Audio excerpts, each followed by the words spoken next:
Hello everyone, welcome to another interesting and informative session of the Analyst brought to you by Vajiram and Ravi. In today's session, we will discuss 7 important articles as featured in the Hindu and Indian Express for your comprehensive understanding of the current affairs explained to you in the easiest language possible. The topics are as follows. From your analysis section, we'll be taking up 2 important news. In the first one, we'll be talking about the issues which prevails in the insurance sector as well as silver economy in the context of Government of India adopting for GST rate rationalization. Then in the second topic, we'll try to understand that why India is called as the TB capital of the world and what are the remedial measures which the Government of India has recently adopted. Then from your simplified section, we'll be taking up 5 important news and also provide you value addition for the same, keeping the approaching prelims 2025 in the mind. So stay tuned. As per group of ministers which was actually formed specifically for this purpose itself, the GST or the goods and services tax on the insurance premium which was being paid by the senior citizen for health as well as life insurance will now be completely exempted. What we can interpret from this particular news is that obviously it is going to boost the insurance sector of our economy as well as it is also going to provide impetus to the concept of silver economy. The 2 sectors which we are actually going to discuss in detail, keeping in mind the syllabus, that is the GS2 paper section of government policies and interventions as well as the capital market section of the GS3 paper. So first of all, we'll try to analyze both the concepts of insurance sector as well as the silver economy in our country, and then we will move forward to understanding the issues which persist in both of these sectors. So let's first start with understanding what is the status of insurance sector. Insurance sector, which actually forms a key component of the capital market of the country, and it actually contributes significantly to the country's growth by channelizing a significant portion of the investments in various sectors of growth, thus contributing to around 7% of our gross domestic product. Now, keeping this in mind, this particular sector was actually nationalized when in 1956, approximately 245 companies were merged to form a single entity, and that was Life Insurance Corporation. And then, beside this life insurance sector, the general insurance sectors were nationalized in the year of 1972 with the creation of General Insurance Corporation. The idea was to actually increase the insurance penetration specifically among the old age people as well as in the rural hinterlands. However, then took place the creation or kind of a phenomena, the liberalization, privatization and globalization from the year of 1991 onwards. And the idea was that the private sector shall actually be involved in this particular sector to actually channelize a lot of foreign direct investments. That is why there was creation of Insurance Regulatory and Development Authority of India back in 1999 as a statutory body, which had basically 2 prime objectives. The first was to actually end the duopoly of LIC and GIC, and then obviously to channelize a lot of investment in this particular sector to actually give growth or boost to insurance penetration. The government also took further affirmative actions by launching 2 sector-specific schemes in the year of 2015, name of which is Pradhan Mantri Suraksha Bima Yojana as well as Jeevan Jyoti Bima Yojana.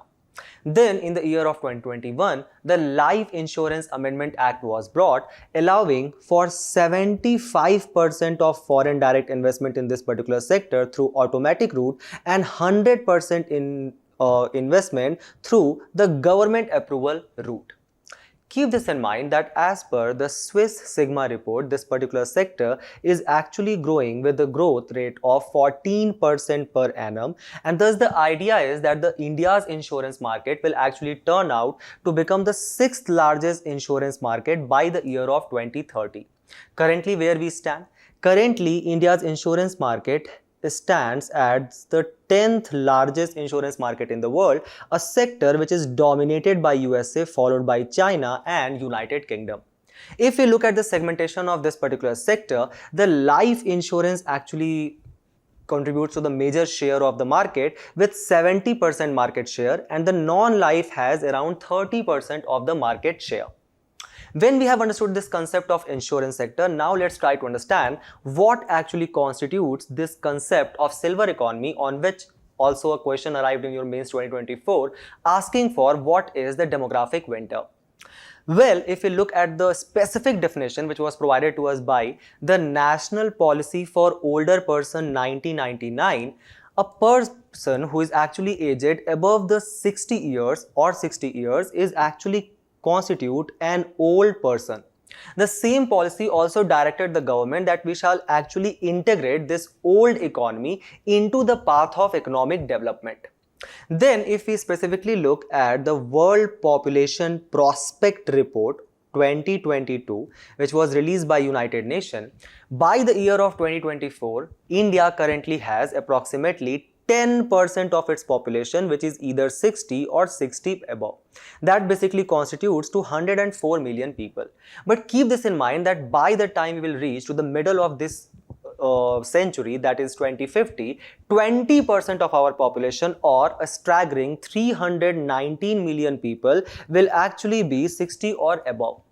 Thus, this particular sector has an influential consumer segment, and this what actually defines the silver economy, and which basically constitutes of economic activities, goods and services that actually caters to particularly to this elderly population. A silver economy whose current worth is around 73,000 crore rupees, and the annual spending power is actually going to increase by 103% in the next decade. Keep this in mind that by the time we'll reach to 2050, India will have this particularly silver economy. It will have 42 million more women than the men in the age group, and that is why it is also important for the concept of women empowerment which we oftenly talk about. Is there a constitutional directive in this regard? Yes, absolutely. If you guys have read your DPSP, you guys can recall actually the Article 41, which actually directs the government to provide public assistance to this elderly population, right? So when we have understood that, okay, is there insurance sector? There is a silver economy. But this silver economy, these old age people, they are actually facing a lot of problems. What are the problems? Let's first try to understand that. So when we are referring to the World Population Prospect Report of 2022, and it is telling us that 20% of the population will become old age by the year of 2050, what we can also interpret from that is that 20% of the population will actually become dependent. 20% of the population which will be either retired or technologically obsolete, or they will be in the immediate need of various kind of health covers or insurance covers, thus making them dependent on what? On the demographic dividend of the country, which is actually prerequisite for the idea of India becoming a Viksit Bharat by the year of 2047. Then obviously, is this sector of economy is actually going to face the lack of job avenues? The idea is yes. The reason being the emergence of Industry 4.0.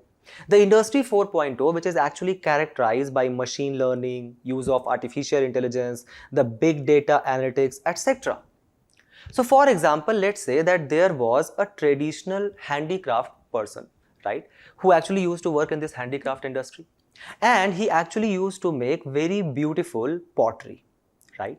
But because this pottery was hand designed, obviously the cost of that pottery was quite a lot because of the skill which was being reflected or the time which was invested in that. However, with this Industry 4.0, there is actually an emerging concept of 3D printing. So because of this 3D printing, this same beautiful pottery can be made in a very short span of time in actually with the limited kind of materials required. So when the cost is less, obviously the consumer is going to buy that, and now this handicraft traditional worker has actually become obsolete, or his skill has become obsolete with this Industry 4.0. That is why there exists a kind of a job requirement and skill offered mismatch. Also, there is kind of issues which actually exist with the re-skilling of these workers as well. For example, if you look at the data under the Pradhan Mantri Kaushal Vikas Yojana, only 5% of the people who are being trained under or being skilled under this particular initiative, they belong to 60 plus age bracket. For example, let's say that you guys actually have the values of ethics such as, for example, empathy and compassion, and you really want to help these elderly people. So when you come out of railway station and you are taking a ride to your home, there are 3 rickshaw walas which are available to you. One of that is actually 60 years or 60 more than 60 years old, right? So you want to help this particular person, but at the same time you are also part of the digitalized economy. So all the payments you do is through on the basis of UPI.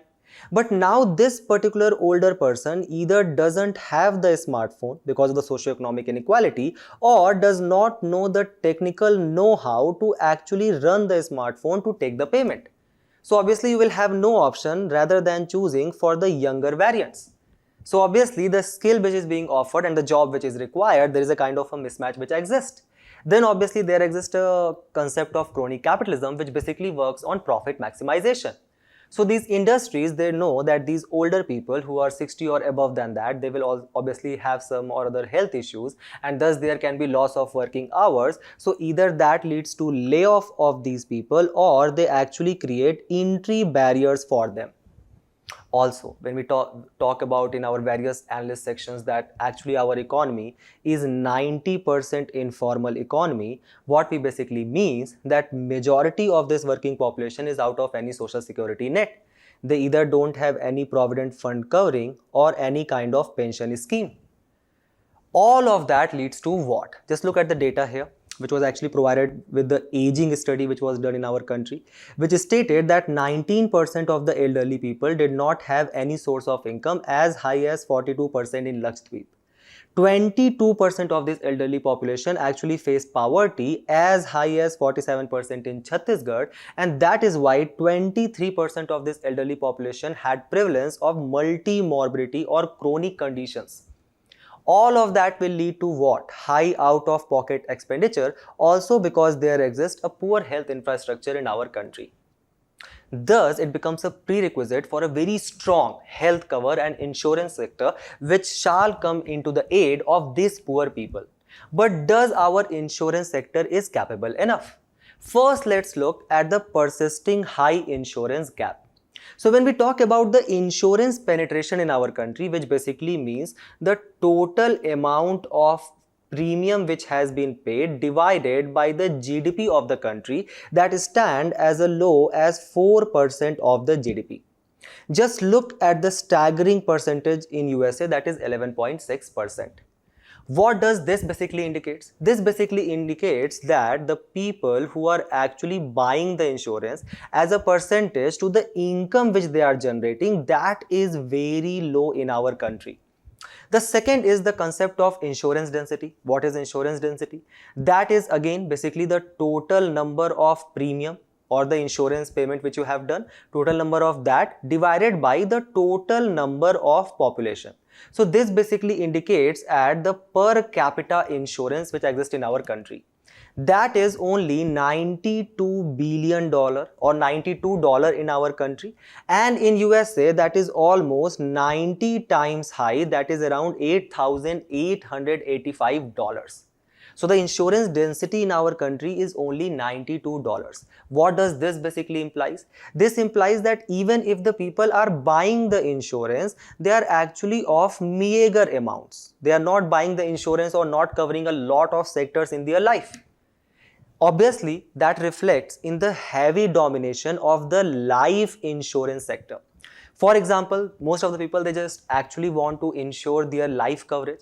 They do not insure the other, let's say for example, the daily products which they are using, specifically in the modern day times, such as for example, the phone, the vehicles, etc. So the loss of any of this will obviously lead to again extra burden of expenditure. That we can see from the life ratio among this insurance penetration as well as in density. Just look at the numbers here, right? Then there is obviously heavy public sector dominance. Just look at the life insurance market share by premium in fiscal year of 24. Just look at the staggering share of LIC which stands at 59%. Also, this particular sector is not catering to the demand of the industry 4.0, such as for example, the new risks which are arising, they are not being covered, such as for example, what if a bank theft take place due to because of the cyber security challenges, or for example, if there is any climate induced catastrophe which has occurred. So all of these emerging challenges are not being covered. Then when we talk specifically about this silver economy, what are the challenges which they face availing the insurance? First of all is that 98% of the elderly population in our country, they remain out of the insurance sector. Even if they want to seek the insurance, these insurance companies tell them to have a full medical checkup. But you guys know about the poor health infrastructure which actually exists in our country. So obviously that acts as a barrier as well. Then let's say for example, I am an old person and I have certain comorbidities which is actually very normal. But now when I will go to avail the insurance, I will have to pay high insurance premium. Let's say for example, if there is a senior citizen and he wants to avail a health insurance premium. So this particular person is 65-year-old and there are certain existing disease which he is facing. The premium at a 5 lakh health insurance policy will be around 41,400. Also, we know that in our country, our economy is basically quite a price sensitive economy. So obviously, most of the people will actually become reluctant to take any kind of life insurance. These old people also faces the issue of longer waiting period to actually claim the cost of the treatments. So what our government did? What are the steps which were taken by the government? First of all, our government launched the Saral initiative, under which it actually issued the guidelines for insurance companies. It said that you have to provide long-term insurances. You shall also provide multiple payout options for these people. Then it created a Sugam portal, which acted as a one-stop platform to bring insurance companies, distributors, customers for better price discovery of insurance. Then it came with Vistar, which basically under one umbrella, it covers multiple risks. So you take one insurance and that covers a lot of things. Let's say, for example, your vehicle, your property, your life insurance, all of that, right? So 1+1 offer for you. Then the government created digital health registries under the National Health Digital Mission to create a digital health ID, which is actually applicable in your insurance company, in your hospitals, everywhere. So with this interoperability, the government was able to launch a national health claim exchange where you guys can go and actually have a cashless claim on your insurance amount because of the interoperability of data. So basically this time which was taking, that time will actually, the waiting period will actually come down. Also, the government took a very innovative measure where it said that now the individuals who are above the age of 65, they are also allowed to take any kind of health insurance policy. So earlier it was only up to 65. Now the government has enhanced that also as well. So that will also provide the boost to the silver economy. And yesterday there was a news about the group of ministers. So let's say now what the government is envisaging. The government is saying that now, let's say, if any person is taking life insurance, the GST will not be applicable on that. So obviously the insurance premium will further come down. Then let's say if I am a senior citizen and I am taking a health insurance cover as well, that will also be zero. For any other person who is not up to 60 years, who is younger, so for them there will be no GST on health insurance cover till 5 lakh rupees and 18% GST will be applied over rupees 5 lakh. What will be the revenue impact of this? So obviously there will be 2,200 crore loss from the exemption on GST for the senior citizen. Even then the government is taking affirmative action under the directive principle of Article 41. Then 200 crore loss will be around exemption on the term of the life insurance, which the government is actually going to bear the cost. Obviously that will have certain impact on our fiscal deficit or our fiscal consolidation path under the FRBM Act of 2003. So keep both the sides of arguments in your mind, try to attempt this particular question. We move forward to the next news, where we are actually going to talk about a serious public health concern, and that is tuberculosis. Tuberculosis, which still remains a major public health concerns in India with estimated 3 million new cases and 3 lakh deaths which occur every year. This issue of TB forms an important component of your GS2 paper under the theme of issues related to health sector. Let's first try to understand what is this TB which we often hear in the news. This TB is basically, or the tuberculosis is basically a bacterial disease which is actually caused by the Mycobacterium tuberculosis. This Mycobacterium is basically a genus of 190 species of bacteria which actually consist of various kind of pathogens that actually induce either leprosy or tuberculosis or several such disease. Is tuberculosis a communicable disease? Yes, absolutely. It can be spread through the air medium, right? Just like, for example, your COVID, when the infected person cough, sneeze or speak. Keep this in mind that is this tuberculosis a very recent phenomenon? Absolutely not. It actually has ancient root of affecting the human civilization because we see the kind of reflection of tuberculosis as a disease from the Egyptian records which are as old as 3000 BC in contemporary to your Indus Valley civilization. Now, there are two kinds of TB which you often hear in the news. First is pulmonary TB and the second is non-pulmonary TB. So, what is pulmonary TB? Tuberculosis majorly affects which part of our body? It actually affects our lungs, but it also affects the other part of the body as well. So when it is very specifically impacting the lungs, it is called as pulmonary TB, and all the other kind of TBs which are affecting other parts of the body are called as non-pulmonary TB. So when we have basically developed a simple understanding, the next question which shall come in your mind is that is it even a serious concern? Why we are actually having a discussion on that? So for that purpose, let's refer to the Global Tuberculosis Report of 2023, which basically states that in 2022, TB was the second leading infectious disease killer worldwide. And it was also the leading killer of the people with HIV, and a major cause of these deaths were actually related to the antimicrobial resistance. In 2022 itself, there were estimated 10.6 million people who were actually fell ill by the tuberculosis. And this incidence rate of this particular disease actually rose by 3.9% between 2020 and 2022.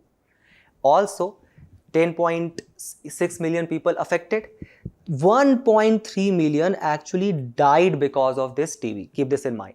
And there were 8 countries which actually accounting for 66%, India being top of that. Why? Because India reported 2.8 million cases, that was highest in the world, constituting to 27% of the global burden. That is why India is called as the TB capital of the world. It is basically followed by Indonesia, which has 10% of the burden, China, which has 7.1%, and then there is Philippines, which has around 7% of the TB burden.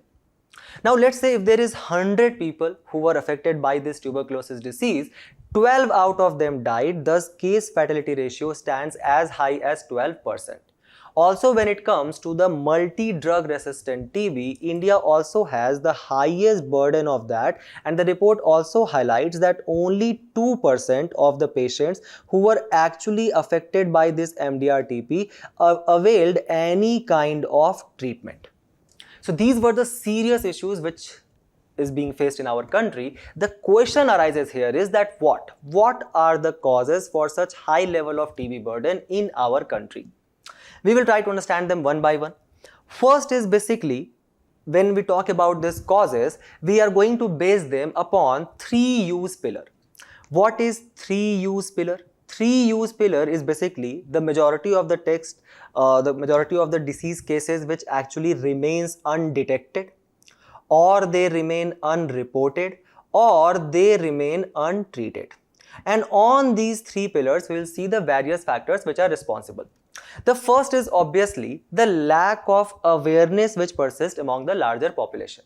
So let's say, for example, one of you is actually living in Delhi and you are actually having the symptoms of sneezing, coughing, very serious cough, etc.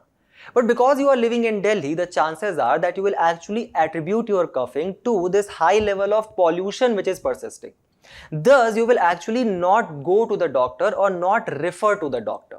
So that is one case, that's why it will remain undetected. The second is that also there exists a high cost of medication in our country. For example, If we talk about the BRICS country, the public health sector expenditure is actually lowest in India. That is actually less than 2% of our GDP, as it was actually envisaged under the National Health Policy of 2017. So basically, the private spending or the out of pocket expenses cover most of the healthcare expenditure in India, and that is 70% as per the World Health Organization.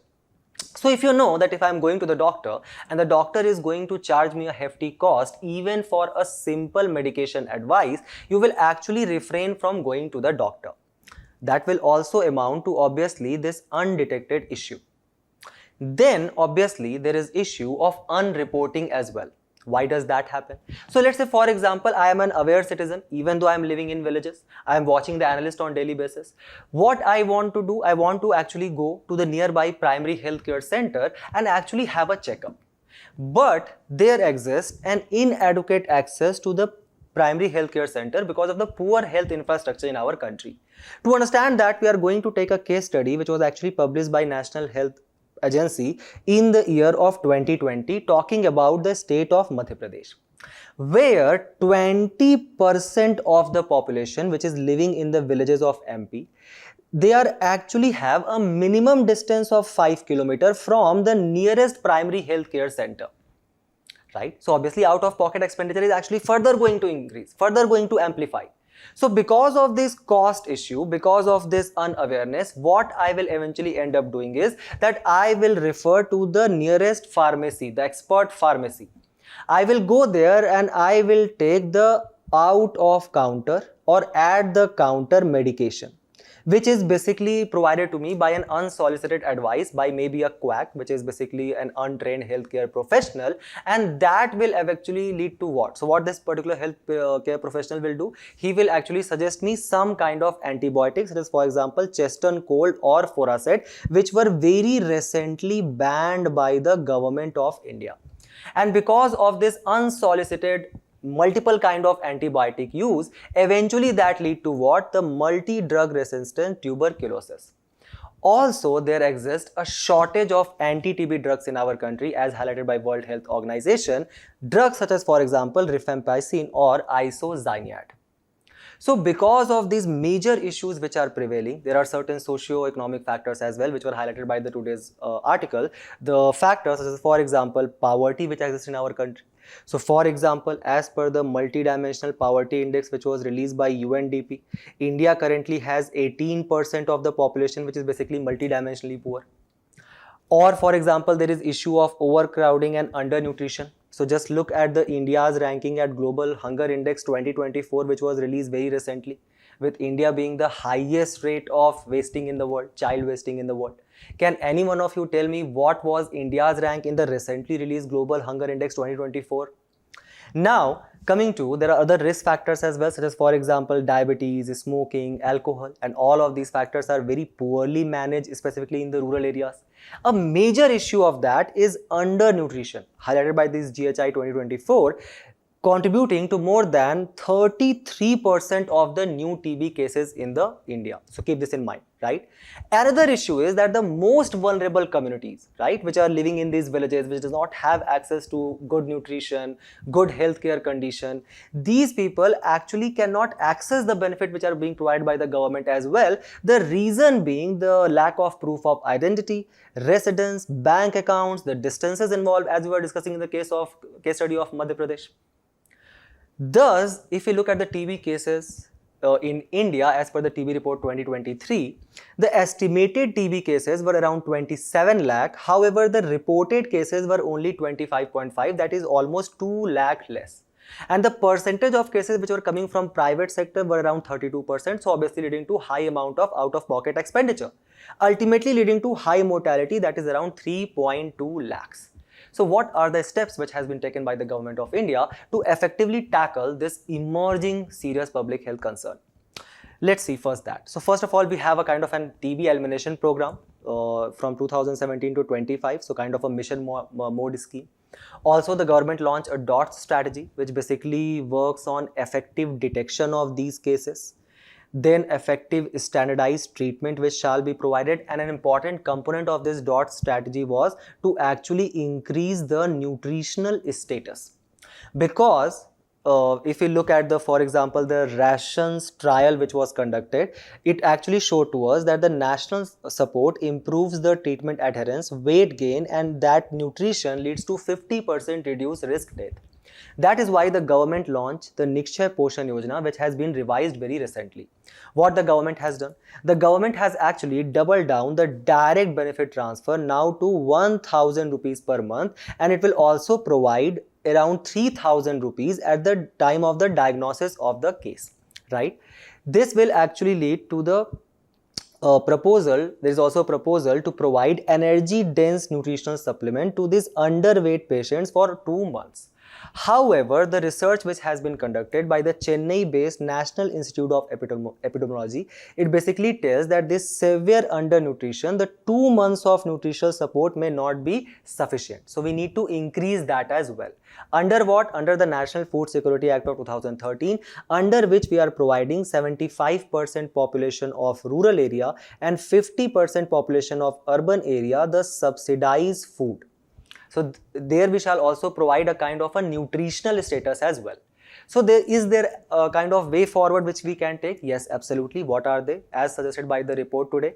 First of all, we need to have a dedicated human resources for this Nikshay Poshan Yojana, and that shall be utilized for newer initiatives like, for example, evaluating the household contracts. Then second, there is a need for locally contextualized counseling material for the patients and family to emphasize nutrition as an essential component of treatment. Because the report by this Chennai Institute actually highlights that if you have got TB and you are underweight as well, the chances of fatality actually increases, right? Then we need to actually focus upon these nutrition-rich supplements which shall be provided under the NFSA, such as, for example, pulses, soya bean, nuts, milks, eggs, etc. Then what we can do? We can actually provide energy-dense supplements. They should be deliberated. Rather, these commercial nutritional supplements which the government is providing, so they have high cost, mystification, lower acceptability. So we need to tone down on that and rather focus upon this. The fourth is that under the Nikshay Mitra, the coverage of the most vulnerable shall be done, and for this purpose we need to incorporate the ASHA workers at the grassroots level, right? And we need to integrate with the other aspects of care, such as, for example, uninterrupted supply of drugs, better management of comorbidities, better evaluation of patients at diagnosis for higher risk feature as it is being done by Tamil Nadu. So keep this way forward in your mind, try to attempt this particular question, and we move forward to the next news. So today there is a very important news which basically talks about the stress factors which are affecting the Indian Railways. The Indian Railways, which forms an important component of your infrastructure sector under your GS3 paper. So let's first have a look at the railways, which are actually considered as the foundation and the lifeline of Indian economy. The Indian Railways, which were basically introduced in 1853 when the first passenger train actually ran from Bori Bandar to Thane for a distance of around 34 km.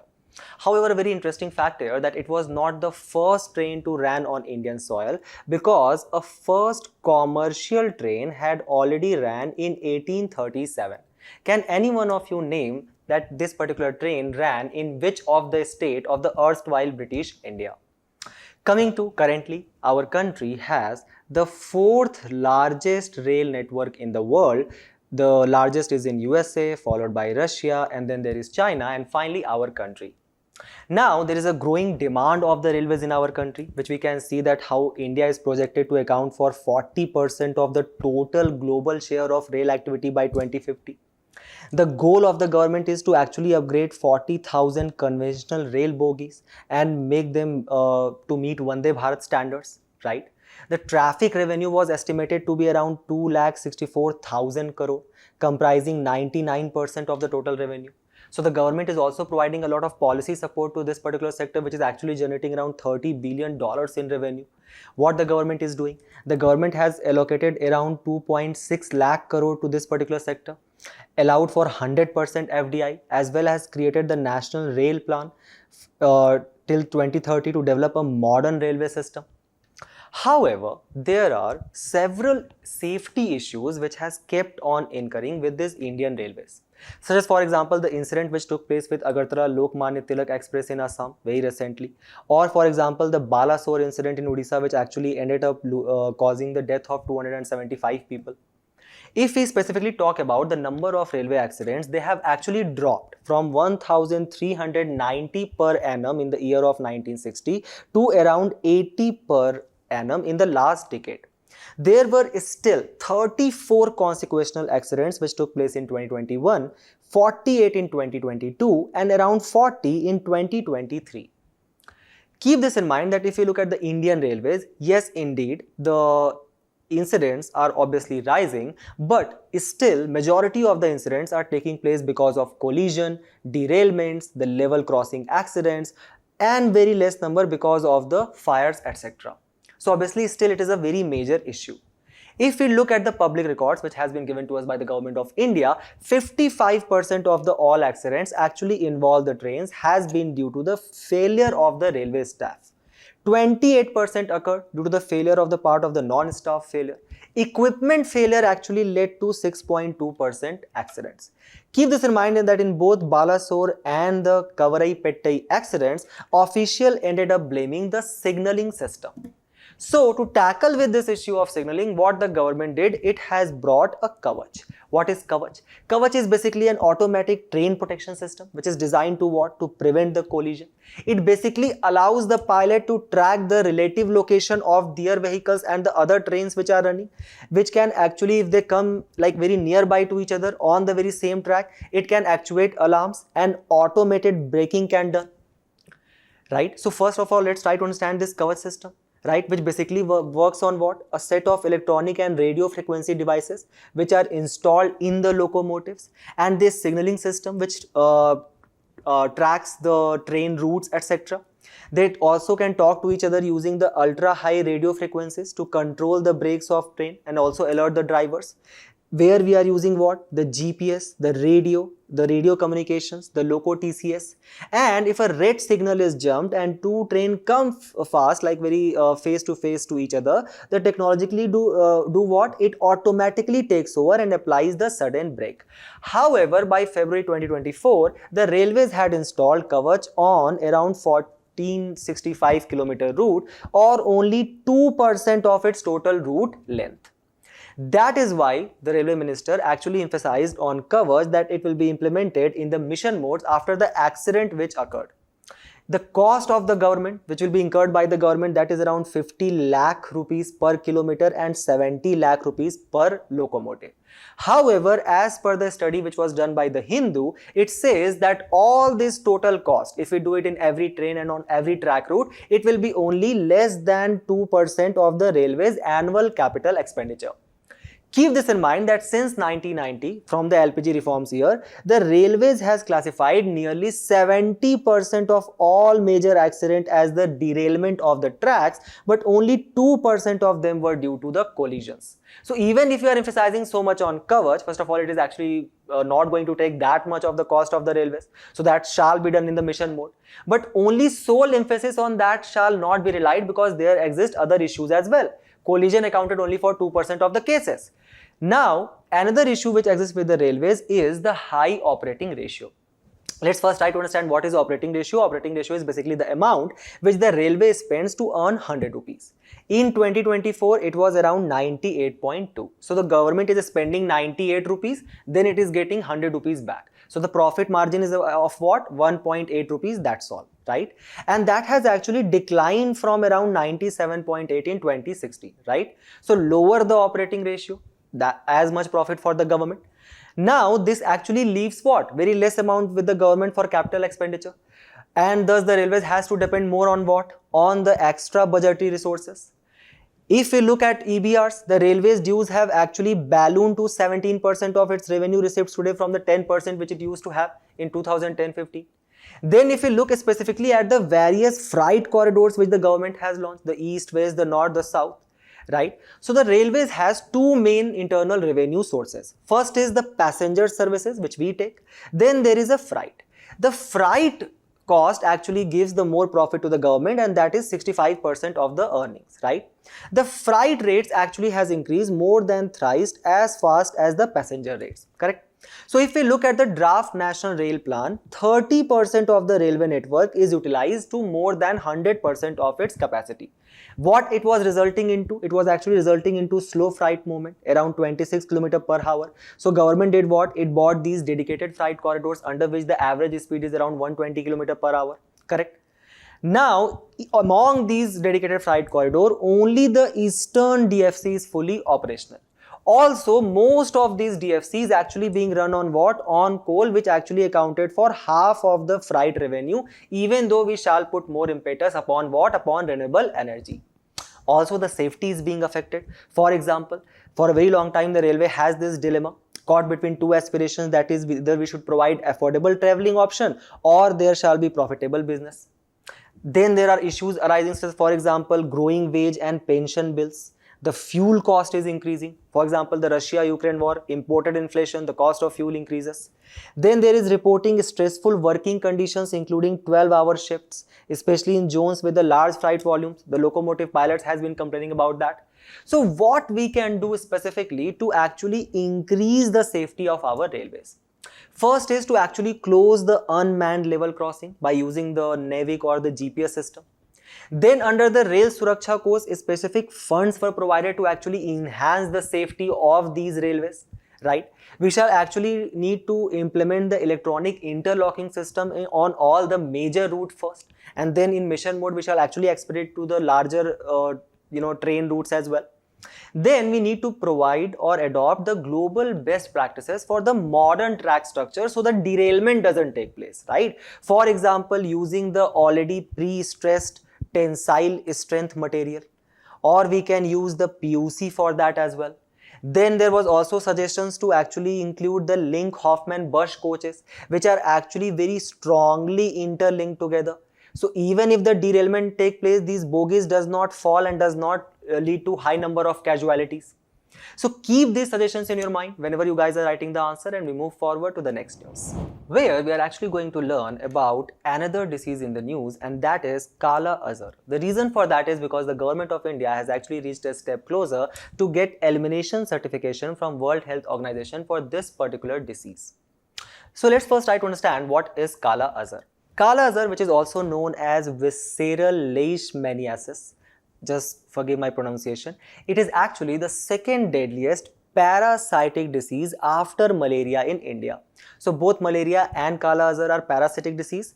Malaria kills more people, Kala Azar is second after that, and it is a disease which is caused by a protozoa parasite that is actually transmitted by what? By the bite of an infected female sandfly.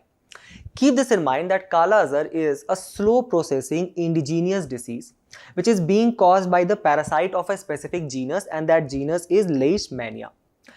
In India, there is only one parasite which is causing this disease, a very important statement for your prelims examination, and that is what? Leishmania donovani, right? So just note this down. This parasite, it primarily affects what? It primarily affects the reticuloendothelial system and may be found abundance in your bone marrow, in your spleen or your liver. Now, post Kala Azar, there takes place a dermal leishmaniasis, or this PKDL is basically a condition where this Leishmania donovani, it actually starts invading your skin cells. It resides and develops there and manifests as a dermal lesions which take place on the people's skin, right? Some of the Kala Azar cases manifest this PKDL after a few years of treatments as well. The symptoms of this disease basically includes what? Your irregular fever, weight loss, enlarged spleen and liver, right? And it is actually fatal if it is left untreated in more of the 95% of the cases. The figure which has been released by the Ministry of Health Affairs in our country, it actually showcased that how there were registered 595 cases and 4 deaths in the year of 2023. Now moving to the vulnerable states which exist in our country. So the vulnerable states are Bihar, Jharkhand, West Bengal and certain parts of Uttar Pradesh. So majorly the central and the eastern region. And Bihar alone accounts for over 70% of the India's cases. Why? Because these cases has the ideal conditions for the breeding condition of the sandfly due to what? The poor sanitation and the climate factor. So let's try to understand that from this diagram very quickly. Obviously, there is concretization which is taking place. There is population burden in these states very specifically. All of that lead to what? High amount of greenhouse gas emissions like carbon dioxide and nitrous oxide, which basically forms a kind of a greenhouse gas, trapping the heat which is being released from the earth, leading to global warming, which causes basically what? The extreme weather events, leading to incessant rainfall. So what happens that there will be a sudden rainfall, extreme rainfall which will take place, and suddenly after that will become again too hot. So these are the conditions which actually provides a lot of water clogging, and this high temperature and humid conditions are basically ideal conditions for the breeding of this sandfly. Also, the poor drainage system which actually provides that kind of water which is manifested by these kind of bacteria and parasites. So keep this diagram in your mind. You guys can draw in your answers as well. So what our government did? First of all, our government actually came up with the National Kala Azar Elimination Program of 1991. Then the government actually created a kind of a very strong vector surveillance system under your National Vector-Borne Disease Control Program. There is also a WHO's Roadmap 2021 to 2030 which actually aims to eliminate the neglected tropical disease of which Kala Azar also forms part of. Then the government actually put impetus upon the rigorous indoor residual spraying as well as the application of special soil to seal the surfaces in the mud house, which actually provides the nesting site for these sandflies. And the government has also launched to create Pakka houses for all by 2030 under your Pradhan Mantri Awas Yojana. However, if you look at our India's National Health Policy of 2002, it initially has set up a target of eliminating Kala Azar by 2010. But despite these efforts, this target has been revised multiple times to 2015, 17 and 2020. The WHO's neglected tropical road disease map also sets the target of eliminating Kala Azar by 2020, but obviously the target has not been achieved. But now with declining number of cases, the government of India is very close to eliminate the disease. How this elimination certification is actually granted by WHO, on what basis, on what parameter, let's have a look at that. So India could be at the threshold of eliminating the Kala Azar as a public health problem, where the country has actually managed to keep the number of cases under 1 in 10,000 people for consecutive 2 years. So will we get the tag now? No. We have to maintain that for another year, that is up to 3 years, right? Then the WHO will actually release the certification that we have been able to eliminate the disease. 1 out of 10,000 people, keep this in mind. India will become only the second country in the world. So there already exists a country which has eliminated Kala Azar, and that is Bangladesh, right? Which has eliminated the Kala Azar. Because of what? Because of fewer than 1 cases per 10,000 for 3 consecutive years, as we were discussing. For this purpose, India should focus on what? Focus on better vector control, address social and economic conditions, like to obviously help the poor people, to invest in research for vaccines and new treatments as well. Also, there can be other strategies such as, for example, early diagnosis, complete case management, integrated vector management and vector surveillance under your NBV-CDP, supervision, monitoring, surveillance, as well as social mobilization for behavioral impact and intersectoral convergence. So you can just draw a spoke wheel model and write all of this as a way forward. We move forward to the next news, where we are going to talk about a very interesting concept which has come today, and that is how we can actually enhance our carbon capturing by integrating a system called as rock weathering, which forms an important component of your paper Environment Conservation. So let's first try to decode the news. The news says that there exists a company which is doing what? It is already garnering around $5 lakh in investments for various carbon credit companies. By doing what? By actually using geochemical process called as rock weathering. right? So it is using the technique of rock weathering to capture the carbon, right? First, let's try to understand what is this concept of rock weathering.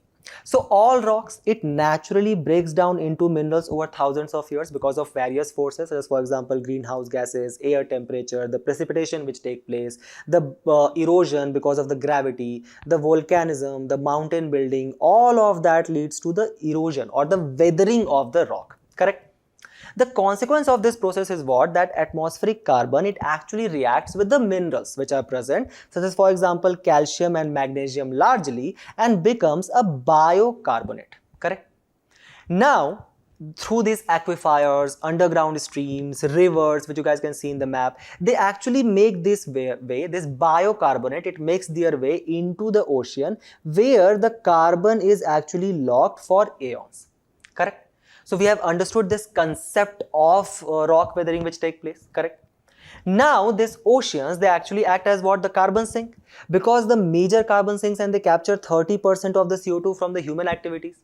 Now the idea is that because the global warming is taking place and we also have to achieve the Paris Agreement, under which we have to curb down the temperature rise from the pre-industrial level up to 1.5 degrees Celsius, and if you look at the State of Global Climate Report of 2024, our world has already warmed up by 1.4 degrees Celsius. So there is need to do what? To actually capture some of the additional CO2 which is already present in the air and to be removed by 2050.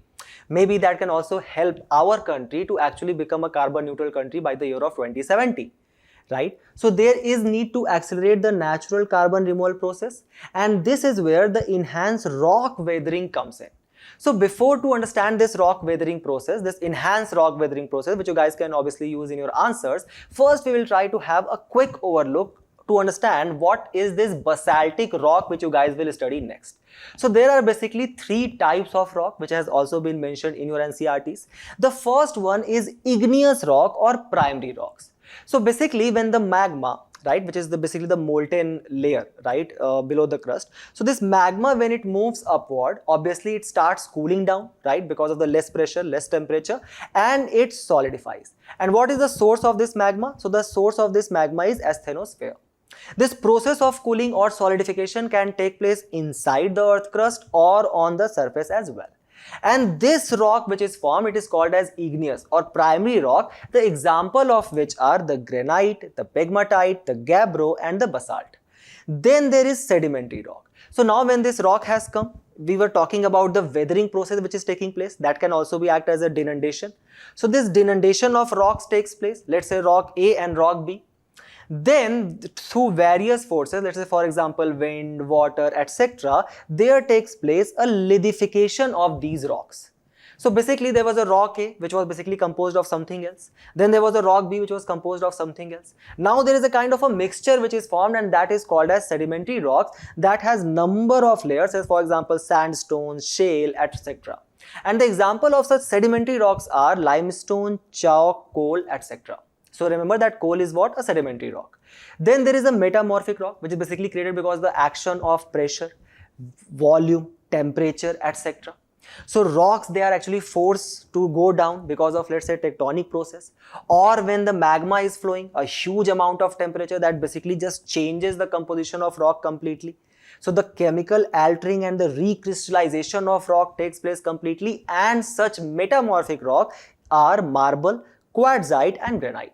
So remember this basaltic rock, which is basically what? An igneous rock. Try to solve this question. It actually came for 10 marks in your prelims, I think mains 2022 paper. Now coming to the basaltic rocks. So basaltic rock is a kind of a volcanic rock which you guys have understood, and it is rich in calcium and magnesium, right? So when we look at the Deccan Trap region, which is just below the Tapi Rift of our country, the Tapi River, many parts of Maharashtra, Gujarat, where the volcanic Deccan Traps are located, they are actually very rich in this basaltic rock, as well as the parts of Jharkhand and West Bengal, where the Raj Mahal traps are situated. So once such basaltic rock is crushed into a fine powder, its effective surface area is greatly increased, right? And this accelerates the formation of biocarbonates, which can just sink down to the ocean, right? Anywhere from 10-fold to 100-fold.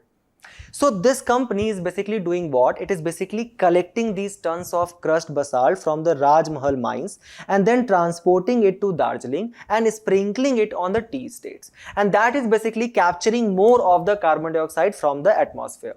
So being an organic fertilizer, this basaltic dust enrich soil as well and accelerate the carbon sequestration from the atmosphere, right? So basically through this way, this Alt Carbon, this company, it is actually generating carbon credit, and these are being brought by the companies such as, for example, let's say Alphabet, McKinsey, etc.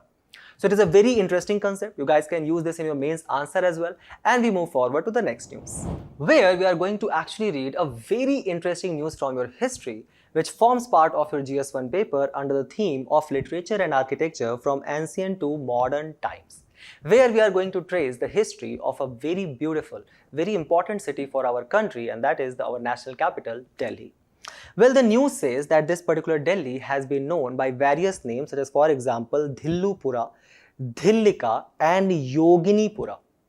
The earliest reference to the city, founded by the Tomars, the Tomar dynasty, describe it as Dhillupura, while Yoginipura appears in various inscriptions and Jan text specifically. Correct? So remember this. One such inscription is your iron pillar inscription, which you guys might have heard. The iron pillar inscription, which is actually kept in the Qutub Minar complex, the Qutub Minar, which is also a UNESCO World Heritage Site. And this iron pillar, which is like completely rustless, was constructed under Chandragupta II of the Gupta dynasty, who ruled from 375 to 415 C. Correct? So this basically iron pillar also suggests that the region was known as Yoginipura during the Gupta period between the 4th and 6th century and the Pratihara period between 6th to 9th century. Correct? So see, basically there is a legend which is associated with the city of Delhi. When we refer to the Ain-e-Akbari, which was written by Abul Fazl, he says that the Purana Killa, which was actually established by Humayun, it was established on the very same place where the Pandavas used to live, or the great city of Indraprasth, which actually emerges in your Mahabharata. So from that time, there is an excavation which is taking place in Purana Killa. You guys might have heard about it, correct? So this is, it is believed that the city was named Indraprasth, or the city of Lord Indra, and it was built around the Delhi around 1400 BC and used to be the capital of Pandavas. Now, some more facts which you guys can note down. This city of Delhi was actually captured or established, this modern new city which you guys hear about, that was by Anangpal Tomar of Tomar dynasty in 1052 C. Then there came a Chahaman or Chauhan king whose name was Vigrahara Raj IV, and he captured Delhi in 1164 C, and after that it became the capital of Chauhans. Then there will come the great ruler Prithviraj Chauhan, who will actually defeat the Muhammad Ghori in the first battle of Tarain 1191. However, he will actually suffer defeat from the hands of Muhammad Ghori in the second battle of Tarain 1192 C. And then the Delhi Sultanate will pass to this Ghurid dynasty, which will eventually lead to the establishment of Delhi Sultanate in 1206 C. So just note down all this information. Coming to the article again, it says that this excavation of Purana Killa, which can be considered as the site of Indraprasth, proved the continued habitation till the Mughal period. Correct? It is quite possible that Indraprasth lost its status much before the time of the Anangpal Tomar II, right? 1052 C. Correct? Now, there is Palam Bauli inscription of the time of Balban, the slave dynasty ruler, Mamluk dynasty ruler, who ruled from 1266 to 1286 C, dated in year 1274. It says that the land of Haryanaka was first enjoyed by the Tomars and then by the Chauhans, as we have seen, and now it is being ruled by the Saka kings. So between 1806 to 1837, there was Lala Siddhu Mal, who was basically a noble in the court of Mughal Emperor Akbar II, and he built a temple of Jog Maya temple in Delhi's Mahrauli, on the site where an ancient Yogini temple is considered to be take place in the ancient time, on which the name of Delhi might be Yogini Pura, as it has been also shown in the iron pillar inscription as well. Now, a Jog Maya temple does exist today. The Yogini temple obviously does not exist, right? But remember that this Jog Maya is a different concept from the Yoginis. So the 64 Yoginis which we study in our ancient history, they are considered to be the attendants or the manifestation of the goddess Durga. And the yogini temples usually have distinctive architectural features, such as for example, they are circular and they don't have roofs. The sculptures of yoginis are found around the inner circle, right? So we have various yogini temple across the country, such as for example, Chausat Yogini temple in Odisha's Ranipur, Jhariyal and Hirapur, and a few others in Madhya Pradesh, Jabalpur and Khajuraho as well. UPSC asked a very interesting question on Chausat Yogini temple as well, because at that time there was a debate which was taking place in the news that the design of the older parliament was actually borrowed from the Chausat Yogini temple. Now, the job for you guys is to solve this particular question. My job is to give you a hint. When we have heard that there are so many yogini temples which exist around the country, and one of the characteristic feature is that many of them are circular, I think you guys will be able to solve the question very easily and comment your answers. We move forward to the next things, where we are going to talk about a statutory body which has featured in the news. The reason being that Vijay Kishore Rahatkar has been appointed as the new chairperson of the National Commission for Women, which is basically a statutory body established in the year of 1992 under which act? Under the Act of National Commission for Women Act 1990, and it deals with various subjects of campaigns by the women, such as for example the campaign against the dowry, the campaign for protection against sexual offences, all of that. And this commission is empowered to receive and investigate complaints, such as for example the NCVW cell receives a record of 365 cases of violence against women in Bandipora, or the Uttar Pradesh list at the top with the complaints to the National Commission for Women. Keep this in mind, that is a very important commission to safeguard the constitutional provision for women rights. The women rights, such as for example under Article 14, under Article 15 of the Constitution, or for example let's say under Article 16, under Article 21, the fundamental duty under Article 51A. So all of these constitutional provisions are being safeguarded by this National Commission for Women. Have a look at these constitutional provisions in your books as well. And with this, we have reached to the end of our discussion today. Do not forget to attempt the questions at the end of the video and test your knowledge. We will meet in a very interesting discussion very soon. Till then, all the very best for your preparation and thank you.